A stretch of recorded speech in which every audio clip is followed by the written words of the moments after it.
Hello and welcome to the excellence classes. मैं हिमांशु मिश्रा आप सभी लोगों का अपने यूट्यूब चैनल में स्वागत करता हूं। तो दोस्तों, आज हम लोग एयरफोर्स के जीके जीएस क्विज के ऊपर चर्चा करने वाले हैं, जिसमें कि टोटल 10 प्रश्न हैं और इसी को लेके हम लोग आज चर्चा करने वाले हैं। और हमारा जो पहला प्रश्न है वो क्या है, बांग्लादेश की मुद्रा क्या है। तो देखिए, बांग्लादेश की मुद्रा जो है वो टाका है, यूरो यूरोपियन यूनियन की मुद्रा है, दिनार ईरान की मुद्रा है और रुपया भारत की मुद्रा है। इसके बाद जो हमारा अगला प्रश्न है वो क्या है, इतिहास के पिता किसे कहा जाता है। तो देखिए, इतिहास का पिता हेरोडोटस को कहा जाता है। हिप्पोक्रेटस जो है वो चिकित्सा के जनक माने जाते हैं, यानी कि फादर ऑफ मेडिसिन। यूक्लिड जो है उसे फादर ऑफ जियोमेट्री कहा जाता है, यानी ज्योमेट्री के पिता। और जॉर्ज स्टीफेंसन जो है उसे रेलवे का पिता कहा जाता है। ठीक है दोस्तों, अब इसके बाद जो हमारा अगला प्रश्न है वो क्या है, मानस राष्ट्रीय उद्यान किस राज्य में स्थित है।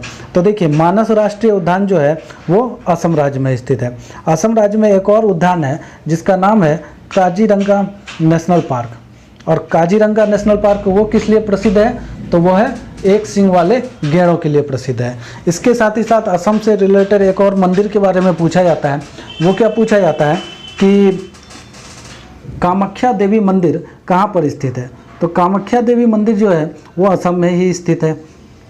इसके बाद एक और क्वेश्चन आता है कि असम की राजधानी कहाँ है, तो दिसपुर में है।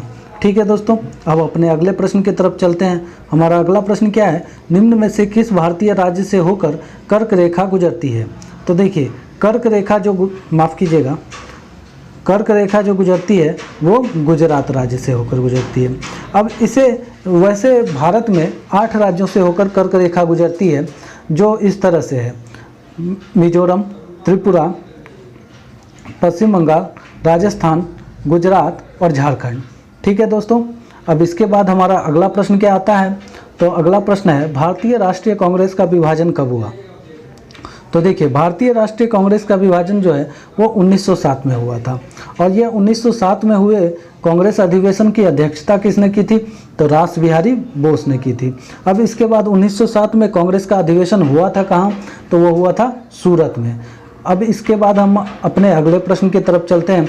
और हमारा अगला प्रश्न क्या है, पृथ्वी दिवस कब मनाया जाता है। तो देखिए, पृथ्वी दिवस जो है वो 22 अप्रैल को मनाया जाता है। अब इसके बाद हमारा अगला प्रश्न क्या आता है कि विटामिन डी का रासायनिक नाम क्या है। तो देखिए, विटामिन डी का रासायनिक नाम कैल्सीफेरल है।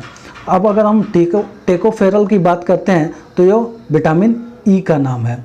इसके बाद रेटिनॉल की बात करते हैं तो ये विटामिन ए का नाम है। और साइट्रिक एसिड की अगर बात करते हैं तो ये विटामिन सी का नाम है।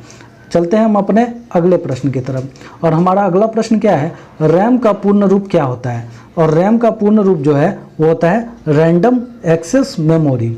ठीक है दोस्तों, और जो रीड ओनली मेमोरी है यह रोम का पूरा नाम है। अब इसके बाद जो हमारा अगला प्रश्न है वो क्या है, डायनामाइट के आविष्कारक कौन है। तो देखिए, डायनामाइट के आविष्कारक कौन है, तो अल्फ्रेड नोबेल है, जिनके नाम से नोबेल पुरस्कार भी दिया जाता है। ठीक है, और नोबेल पुरस्कार कितने क्षेत्रों में दिया जाता है, तो 6 क्षेत्र में दिया जाता है।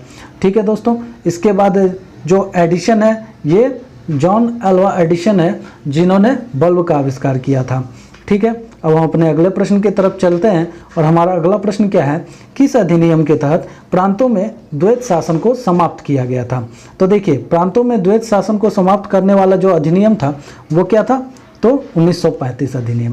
अब देखिए, अगर हम रेगुलेटिंग एक्ट 1773 की बात करें तो इसके अनुसार क्या हुआ था कि 1774 में कोलकाता में सुप्रीम कोर्ट की स्थापना हुई थी। इसके बाद अगर हम पिट्स इंडिया एक्ट 1784 की बात करें तो 1784 में क्या हुआ था कि दोहरी शासन प्रथा शुरुआत की गई थी। अब अगर हम भारत शासन अधिनियम 1919 की बात करते हैं तो इसमें क्या हुआ था, महिलाओं को वोट देने का अधिकार मिला था। ठीक है दोस्तों, जैसा कि मैंने आप सभी को बताया कि आज हम लोग एयरफोर्स से रिलेटेड जीके जीएस की बात कर रहे हैं। तो एयरफोर्स में टोटल 10 नंबर के 10 क्वेश्चंस आते हैं जीके जीएस के, इसीलिए आज हम यहीं पर रुकते हैं। और तब तक के लिए धन्यवाद।